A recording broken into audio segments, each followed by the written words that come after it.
அனைவருக்கும் வணக்கம். கேரளா மாநிலம் வைட்டிலாவில் பயன்படுத்தப்படாத ரயில் தண்டவாளத்துக்கு அருகே காலையில் ஒரு சில பேர் நடந்து வராங்க. அப்போது அந்த தண்டவாளத்துக்கு பக்கத்தில் ஒரு பெண் சடலமாக கிடப்பதை பார்த்து அதிர்ச்சியாகிறாங்க. உடனடியாக இது குறித்து தகவலானது போலீஸாருக்கு தெரிவிக்கப்படுது.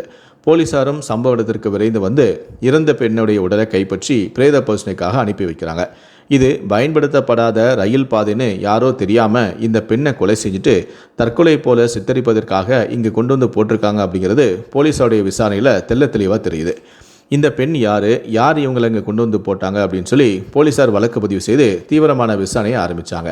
அது மட்டும் இல்லை, அந்த பகுதியில் பொருத்தப்பட்டிருந்த சிசிடிவி காட்சிகள்லாம் கைப்பற்றி போலீஸார் துரிதமான விசாரணையை ஆரம்பித்தாங்க.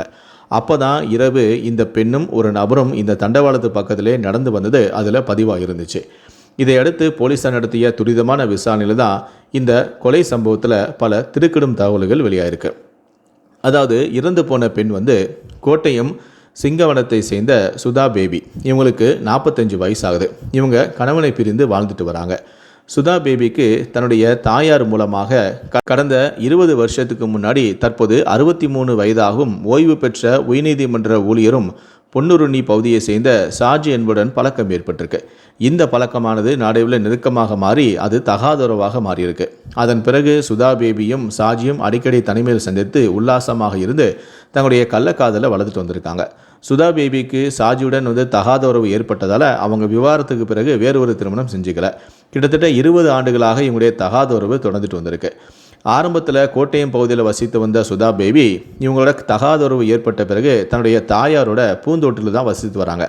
அடிக்கடி சுதா பேபியோட வீட்டுக்கே போயிட்டு சாஜி அவங்கள பிக்கப் பண்ணிவிட்டு அடிக்கடி அவங்கள வெளியே அழைச்சிட்டு போகிறது, வெளியே அறையெடுத்து உல்லாசமாக இருக்கிறது, அதன் பிறகு வீட்டில் கொண்டு போய் விடுறது, இந்த மாதிரியான விஷயங்களை செஞ்சுட்டு வந்திருக்காரு.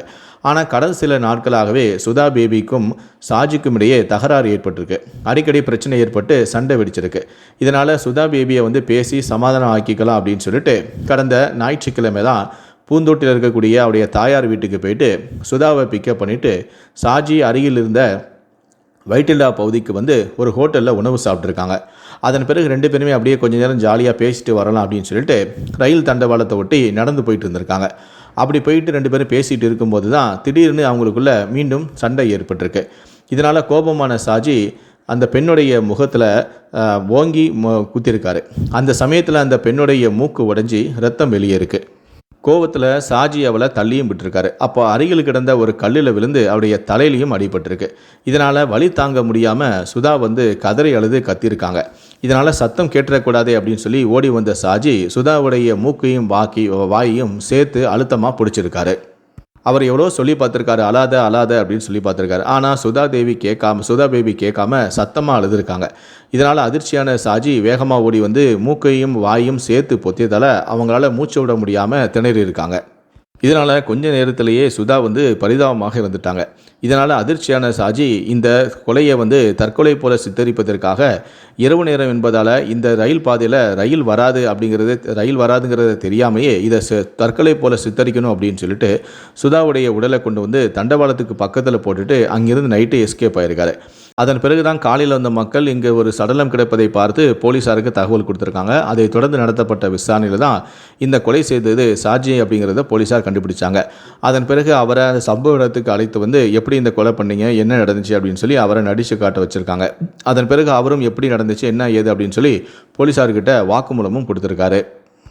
பணிகள் முடிக்கப்படாத தண்டவாளத்தில் உடல் கிடந்ததால் காவல்துறைக்கு இது கொலை என்பது விரைவாகவே அடையாளம் காண முடிஞ்சுது. அதைத் தொடர்ந்து நடத்தப்பட்ட விசாரணையில் தான் சாஜியையும் தற்போது போலீஸார் கைது செஞ்சுருக்காங்க. இந்த சம்பவமானது கேரளாவில் தற்போது பெரும் பரபரப்பையும் அதிர்ச்சியையும் ஏற்படுத்தியிருக்கு. இதை பற்றி உங்களுடைய கருத்துக்கள் என்ன அப்படிங்கிறத கீழே இருக்கக்கூடிய கமெண்ட் செக்ஷனில் மறக்காமல் சொல்லுங்கள். முடிந்த அளவுக்கு இந்த வீடியோவை மற்றவங்களுக்கும் ஷேர் பண்ணுங்கள்.